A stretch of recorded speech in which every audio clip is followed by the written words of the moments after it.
Let us pray.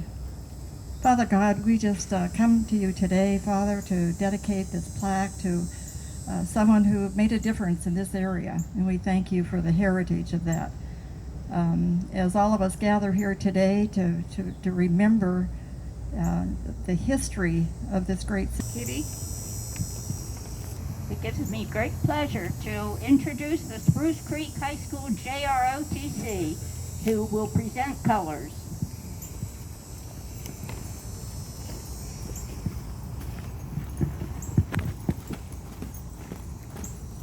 Color guard, hold. Left, face.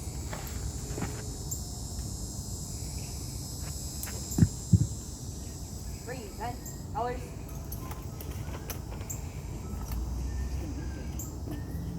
Catherine Kozinski, will you come lead us in the Pledge of Allegiance? By the dawn's early light. Righty. Thank you so much. I'd like to recognize the dignitaries that are here. Of course, you've met Beth Stephenson. She's our... And our missions are patriotism, education, and historic preservation.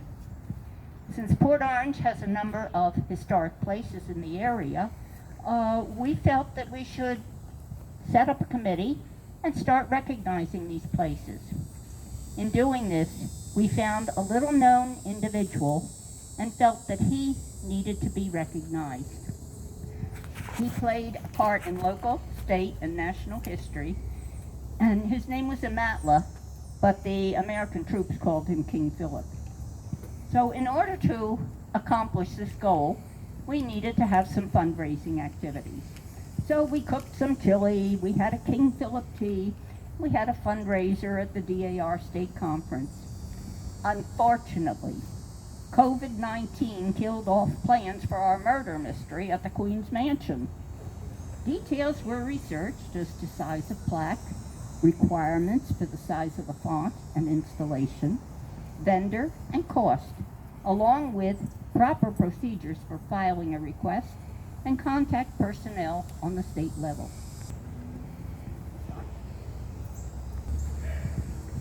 We are very lucky to have Jimmy Sawgrass and Swamp Owl and Swamp Cabbage with us today. Jimmy is a local Floridian. He does living history. He grew up here and enjoyed walking in the woods and hearing family stories about his Native American ancestry. And as he kept growing up, he started reading and listening to people, knowledgeable people, going to powwows, reenactments, learning more and more. And you know what? I'll say this, he's a living example of if you love it, make it your job. So, and he's good at it. I've known Jimmy probably 30 years. I met Jimmy and Jane at Dave's Battle, and that's really good. It's on the other side of the state. If you ever have a chance to go, it's great. Like I said, we're lucky to have him here. Jimmy is famous.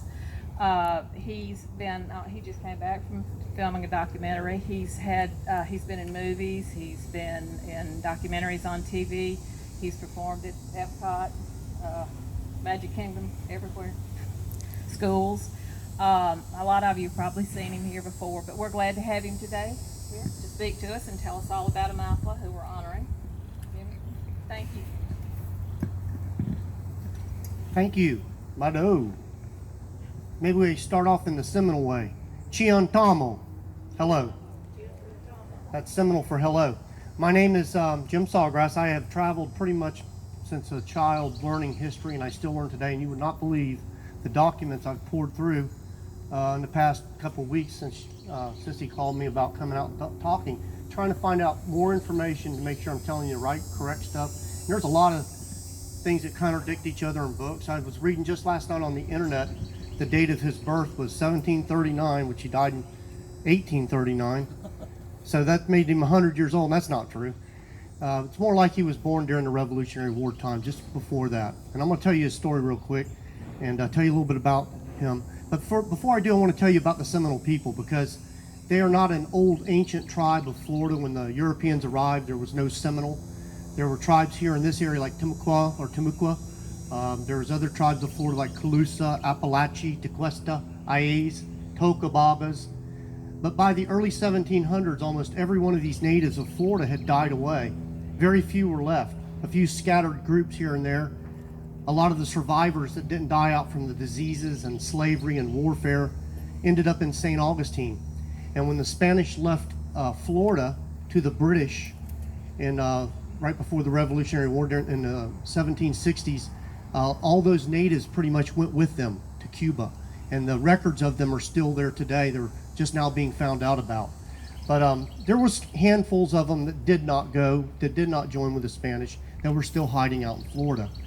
Also during that same time, a lot of tribes were moving out of the English territories of Georgia and moving into Florida, especially once the British came down, because they had already gotten along with the British very well through trade.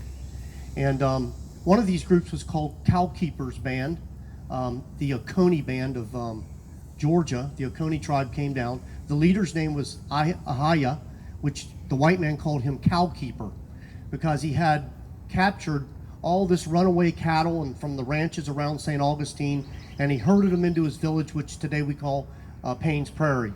Back then was the Alachua Prairie, and one of his succeeding chiefs was the famous Billy Bowlegs, and another one named King Payne, which Payne's Prairie is named for. Those were his successor chiefs. And around the same time was another young chief named, they named him King Phillip, which he was named for his father, Old Phillip. Now, no one knows for sure where that name comes from. Some suspect that he might have been part Spanish, which would have been very common in that territory he was born in. A lot of Spanish ranches were in that area, and that's how, of course, Cowkeeper got all those cattle that he became famously named for.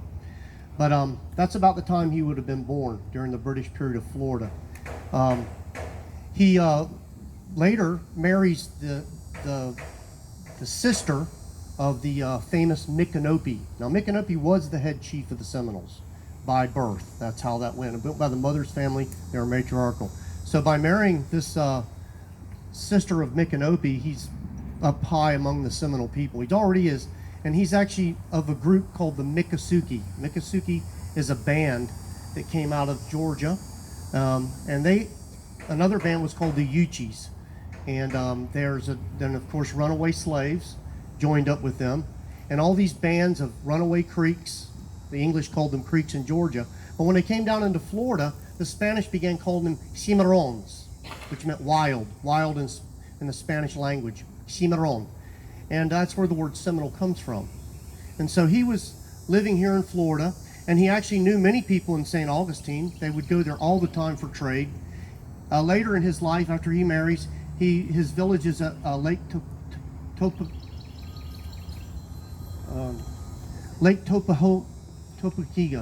I think it's over near Kissimmee. You can look at the name up. Anyways, that's where his village was. He also had a village over here on this side of the state, near the St. Johns River. And he has a son born to him, known to be his oldest son, which will become very famous during the Seminole Wars, even more famous than Emathla. Now, Emathla is a title, okay? Emathla means leader. It's not actually a name, it's more of a title, okay? And so he has earned that title of Emathla. And his son is also known as Wildcat, but his Indian name is Kwakaji. Kwakaji means the little cat, Wildcat. And there's a very famous painting of him inside there, if you want to look at it, of Wildcat. And you can see he's dressed very similar to the way I'm dressed here. I've dressed in that time today, so you could kind of see what things would have been like. Now, so they were the leaders of this area. There was Uchis in this area, there were Miccosukes in this area, but to the white man, all of them were just simply Seminole. By the time the United States had taken over Florida, the Spanish had come back, by the way, after the British left, and they lived here for a period. A very famous general of the Spanish stays behind after the Americans take over Florida. His name is General Hernandez. You might know of his plantation today as being Washington Oaks State Park. And he had quite a few plantations in that area, south of St. Augustine. In the early 1800s, the Americans wanted Florida very bad, so they get Florida, and now they want to move the natives out of the land. Andrew Jackson, as he becomes the president, starts this removal act to move tribes out the eastern United States to the western lands of today Oklahoma Today we know this as the Trail of Tears. We mainly know it as the Cherokee story, but all tribes in the Southeast had a story similar to that, okay? And for the Seminole, it was basically they'd send a few chiefs out to inspect the lands of Oklahoma, and while they were out there, they were somewhat tricked into signing a paper, and they couldn't sign for the whole tribe, but basically it meant they were going to leave Florida, and to the white man that was. And so this treaty was kind of void to the Seminoles' eyes, but to the white man, they wanted to keep it going. So kind of war broke out. The first of the war happened kind of right here in this area. Wildcat, under the leadership of his father, Emathla, started attacking the wealth of Florida, which was right here, the sugar industry and the indigo. That was the money of Florida at that time.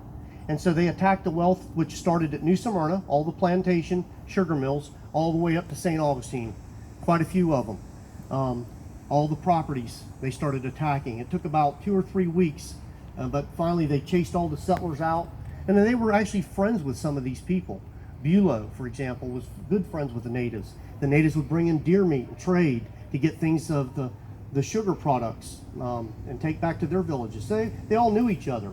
General Hernandez, his daughter supposedly had dated with Wildcat when he would come to town. He would come and bring a gorget and leave it with her and come back and get it. She shined it for him, but they knew each other.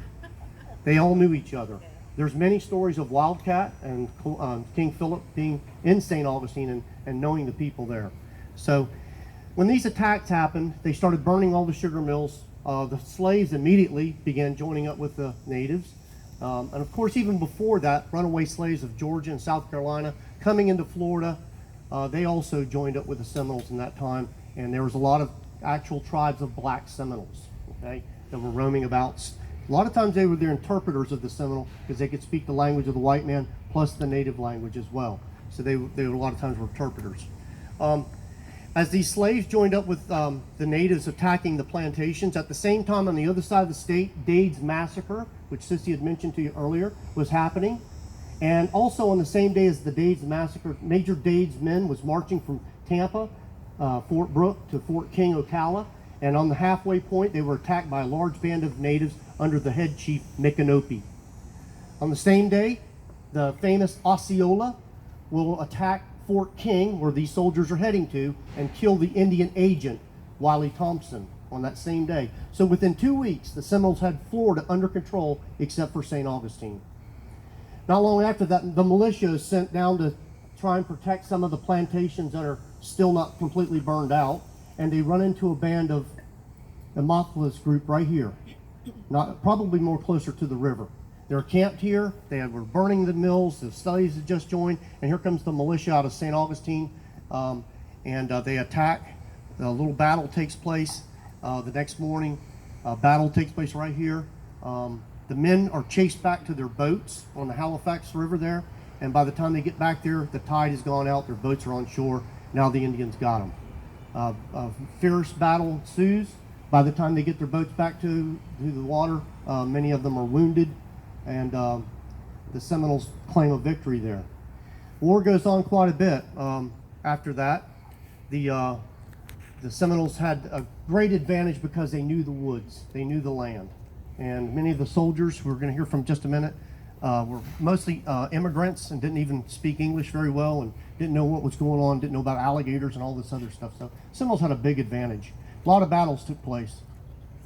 Finally, one day after many of these battles, there's some slaves, runaway slaves that had joined up with the Seminoles here, had gotten tired of living in the woods. They were tired of being chased around, and I guess their women were tired of having to eat wild things all the time, and they escaped and they went back to a place called Fort Peyton, okay, which is south of St. Augustine. It was the capture site of Osceola later. But Fort Peyton, they find these slaves running in, and they're saying, hey, we've decided to get away from the Indians. We can't take it anymore. Our women are tired of this, living on the run, and so we've turned themselves in. So they start questioning them, where they've been, what they know. And that's how they find out about King Phillip being encamped right here. And during that time, the treaty said they couldn't cross the St. John, so they're breaking the treaties. This is also at a lull time in the war when the war might be ending. They've actually sent Cherokees down to meet at Fort Mellon, which to try and end the war. Of course, it doesn't work. But anyways, during this time, they've crossed the line. They're over here in this territory. They shouldn't be. So now General Hernandez starts gathering an army out of St. Augustine of over 200 men, dragoons. One of them that's their guide is a very famous Seminole, black Seminole named Abraham. He was their interpreter. But a lot of people don't realize he was being paid by the army as being a guide. So he starts leading them down here. They get to where Bulow is, Bulow Plantation, and they run into more slaves who have escaped. And one of them is a guy named John Phillip, who is one of the bands of black Seminoles that's joined up with King Phillip. And he says yes, his wife is tired of living in the woods, so they decide to lead them here.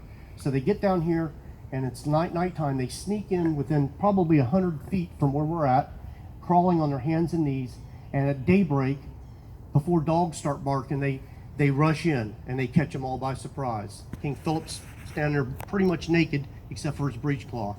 And famous Jacob Mott, who was a surgeon with that group, wrote a story about it, and that's how a lot of these accounts came out of, was his writings, and also Dr. Mahon of the University of Florida, who did extensive research and did a book called The Second Seminole War.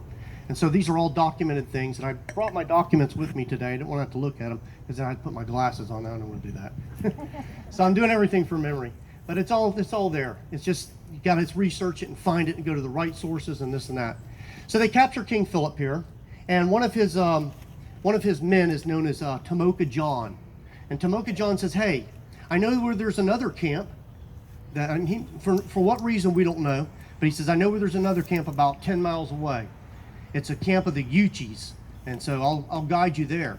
Well, General Hernandez, who's St. Augustine, says, I don't know if I can trust this Tomoka John. This could be a trap. So he goes to King Philip, who he's known since he was a child. This is how things are, they know each other. He says, can I trust Tomoka John? And King Philip looks at him and says, I've known you since you were a little child, and you can trust this man just because you could trust my word. He says, I have full confidence in you protecting my families here now, because now they're under the Army's march to St. Augustine. So they take these guys up to St. Augustine. A group of about half the militia, they split off and they head for this Uchi camp, being led by Tomoka John and John Phillip, the runaway slave of King Philip. And they're being led out west of town here to a camp that they said they had to go through lots of swamp and really get hard to find. Only a native that had been there would know how to get there. And so it was a real hidden area. And again, they get there in the middle of the night, and they have to wait till daybreak. And a dog starts barking early in the morning. And of course, they rush in. This time, guns are fired. Indian gets shot. And one of them comes up to Uchi Billy, who was the chief of that group. And he is shot fatally. His name is Lieutenant McNeil. And I'm going to ask my friend here if he'll tell you that story. And then I'll conclude of what happened to King Philip. It's Historical Museum, is that right? Museum of Seminole County History. So, forgive me if I take the mask off. Hello everyone, again my name is Bennett Lloyd. I work for the Museum of Seminole County History down in Sanford, Florida, and I'm here today to talk a little bit about Officer McNeil, Lieutenant McNeil, and the way that they were conducting war at the time and the circumstances under which he met his end. So he would have been wearing a uniform very similar to what I was wearing. They were in a company that would become the 2nd Dragoons, and they were wielding kit very similar to what I'm wearing right now. There would be a simple haversack. They weren't expecting to be out more than the day, so an overnight trip was, kind of unexpected in this sense. But they would have been wearing a haversack, the canteen, the same giant white cross over my chest, so the Seminoles know exactly where to hit. Like you do in Napoleonic warfare of the early 19th century. So McNeil had a good friend named Lieutenant Peyton. Fort Peyton was named after him, and he wound up doing a lot of surveying down where I'm from, which is sort of how I know a little bit about this story. Lieutenant Peyton wound up surveying the south half of the St. Johns River up through Lake Harney. It was the first time a white man had seen that area since John Bartram walked through during the British period. But they were good friends, and they wound up taking command of 2 columns. And the idea was that they would try and outflank Uchi Billy's camp. Uchi Billy is the fellow that they were after. He was wielding a sword very much like this one in a charge. And this is nicknamed Old Wrist Breaker by the writings of the time because it was a very, very exceptionally poorly designed sword that was better as a cleaver and a machete than anything for hand-to-hand combat. And so as they were charging up the hill and he's trying to direct his men with a sword, in one column Lieutenant Payton is commanding, the other on the opposite side of the formation, he moves to draw his pistol because he's going into hand-to-hand range. The Seminoles get off a volley, and Uchi Billy fires his rifle through Lieutenant Payton's hand as he is reaching out to draw his pistol. And so it goes through his hand and then through his stomach. He commands the action, like there's like minor action on top of the hill that winds up capturing the Seminole forces. He stays in command that whole time and then pretty much collapses onto a stretcher. They try and drag him back to 60 miles to St. Augustine, but he dies en route from the shot to his abdomen. Later on, there are forts named after him, like there are for many of these heroic lieutenants who either give their lives or make great strides in the explorations in Florida, as Peyton did. But that is a little word on the method of warfare that he was using and how they were fighting. Night raids like this became quite common later on because it was the only way that they could catch the Seminoles. They're trying to engage them in open field just wound up devolving into guerrilla warfare, which the soldiers had not been trained for and could not deal with. So that's about all that I have, I think. Capture these Seminoles, these prominent Seminoles, the Uchi camp, the Mvskoke camp of King Phillip. They're parading them up to St. Augustine. They take them to the big fort there. This is a pretty big deal. He's a pretty high up chief. And now his son, by the way, during the raid on King Phillip, he escaped. Wildcat escapes. So they use his father to get him to come and meet at Fort Peyton under a white flag of truce. And he comes in, so that's how they get him to come in. He has to surrender because they said they were going to kill his father. And so he gives up. Now he persuades other very prominent Seminole leaders, Osceola and Cohajo, to come up and try and negotiate to end this war. So as they come under a white flag of truce, again, they are captured. Again, this all happens at Fort Peyton. We just heard about that man. And where his fort was south of St. Augustine. It's in the woods today, but there's a historical marker there as well. But they're captured under the white flag of truce, and they're all brought to St. Augustine. Not long after that, Wildcat, the son of Phillip, escapes out of the fort. A lot of people get confused of which Indian escaped. It was Wildcat and his warriors escapes. No one knows for sure how. There's many stories on that, but he does escape, and because of that, he comes to the headwaters of the Tomoka and he meets up with his bands who are about to surrender and end the Seminole War. Because of that escape, those bands of Indians go deep into the swamps of Florida where no one's ever been, to the Everglades, and the war pursues down there another 5 years. The great Battle of Okeechobee will take place next with Zachary Taylor. Meantime, King Phillip does not escape with his son. He probably was in a different cell, or maybe he was too old to climb the wall there to get out, but he doesn't escape, and neither does Osceola and quite a few other prominent chiefs, Micanopy, Cohajo. They've all been retained there at Fort in St. Augustine. So they decide to take these remaining natives and move them to another fort so nobody can escape again. And so they take them to Sullivan's Island, Fort Moultrie. That's where they're kept. And during this time, Osceola, he's allowed to actually come into Charleston and go to attend parties and balls. He's a very famous celebrity at this time. Also, very famous artist George Catlin makes his hurry trip to go paint these natives before many of them are sick and dying. They've caught sicknesses like smallpox, and many of them are starting to get and die. It's believed that Osceola dies from malaria, but of course the natives tell a different story. They don't believe that at all. They believe that the white man killed him. Anyways, so they're dying away. George Catlin makes it just in time to do the very famous painting of Osceola and the one of Emathla, which I don't know if it's in this plaque here, but you can look him up tonight. King Phillip Emathla. Look and spell it Seminole Chief. You can find his story there. But you'll see the famous painting of him. He's not decked out like I am today. Osceola, he was decked out just like you see us today in the famous painting, but not Emathla. He was dressed very poor, very down, just a simple rag over his head as a turban and his long coat.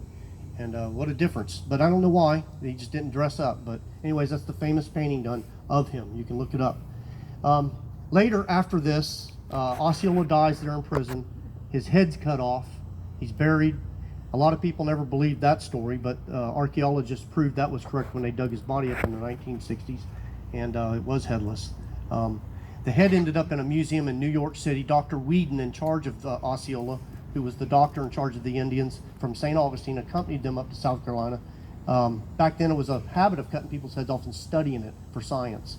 And it ends up in a museum in New York City, which burns to the ground in 1850 sometime, and that's the end of that. But again, the archaeologists did prove that was a correct story by digging up his body, and yes, it was headless. Back to King Phillip. From there, after Osceola dies, many of these natives are taken out west to Oklahoma. They board steamers and boats, getting them up to the Arkansas River, up the Mississippi River, towards Oklahoma. And Emathla finally dies and of sickness, probably smallpox, and he's buried somewhere on the Mississippi River, south of Baton Rouge area, I believe, right in there. No one knows for sure. His son will later go on to fight in the Seminole Wars, 5 more years down in the Everglades. Finally, they capture his daughter, and they use Wildcat's daughter as a hostage again to get him to come and surrender. He's one of the last Seminole chiefs to surrender during the Second Seminole War period, okay? And so he finally surrenders and goes to Oklahoma. He lives out there for a while. During the Civil War times, he leaves the reservations, and he's heading to Mexico with about 300 black Seminoles, leaving the reservations, leaving the United States. He's going to go down to work for the Mexican government to fight other natives down there and be a hired guerrilla fighter. And so he ends up dying of smallpox, and he's buried in the mountains of Mexico. And that's the story of Wildcat. Emathla, of course, buried along the Mississippi there. And they never got to come back to their homelands. About 300 Seminoles hid deep in the Everglades under the leadership of an old medicine man named Sam Jones. His Indian name is Abiaka. And they hide in the Everglades here with Billy Bowlegs and a few other Tiger Tail and their bands, and they never surrender. Finally, the war ends. The Third Seminole War breaks out with Billy Bowlegs' War. His garden's raided. He finally fights quite a few battles, and then he surrenders and goes to Oklahoma. And the pouch I'm wearing today is Billy Bowlegs' pouch, this one right here, of one he wore. So a lot of history happened right here. By his capture, it was a changing point in the war. It was a time where the Seminoles had the advantage, and now, because of this capture, now they were at the disadvantage because they were using this white flag of truce, and the slaves were starting to revolt and turn themselves in, and they were done with being on the run. So it was a big turning point. And I'm very honored to be here today and be able to speak on behalf of Emathla and the Seminole tribe and Mvskoke tribe. We were both invited as well to be here. And I know that they highly esteem the name because it's a big name in their history. Many of the Seminole names, Matlo, comes from probably his name, Emathla. So that's I got many stories I could tell you. I'm sure you're ready to go. My friends also here can tell more of the stories as well. Would you like to sing things about Steve? Okay. So with that, thank you very much. And in a time when we're tearing down monuments and statues, we need to remember these statues are here, and they were put here to honor people, and for reasons. Not everybody did good things. Not everybody did, and that you can say that for all people, but they all had reasons for having these statues. And I brought my scalping knife if anybody wants to protest this one. Thank you so much. Come on. See if we can figure out how to get this thing on. Is it okay if I take a film of that?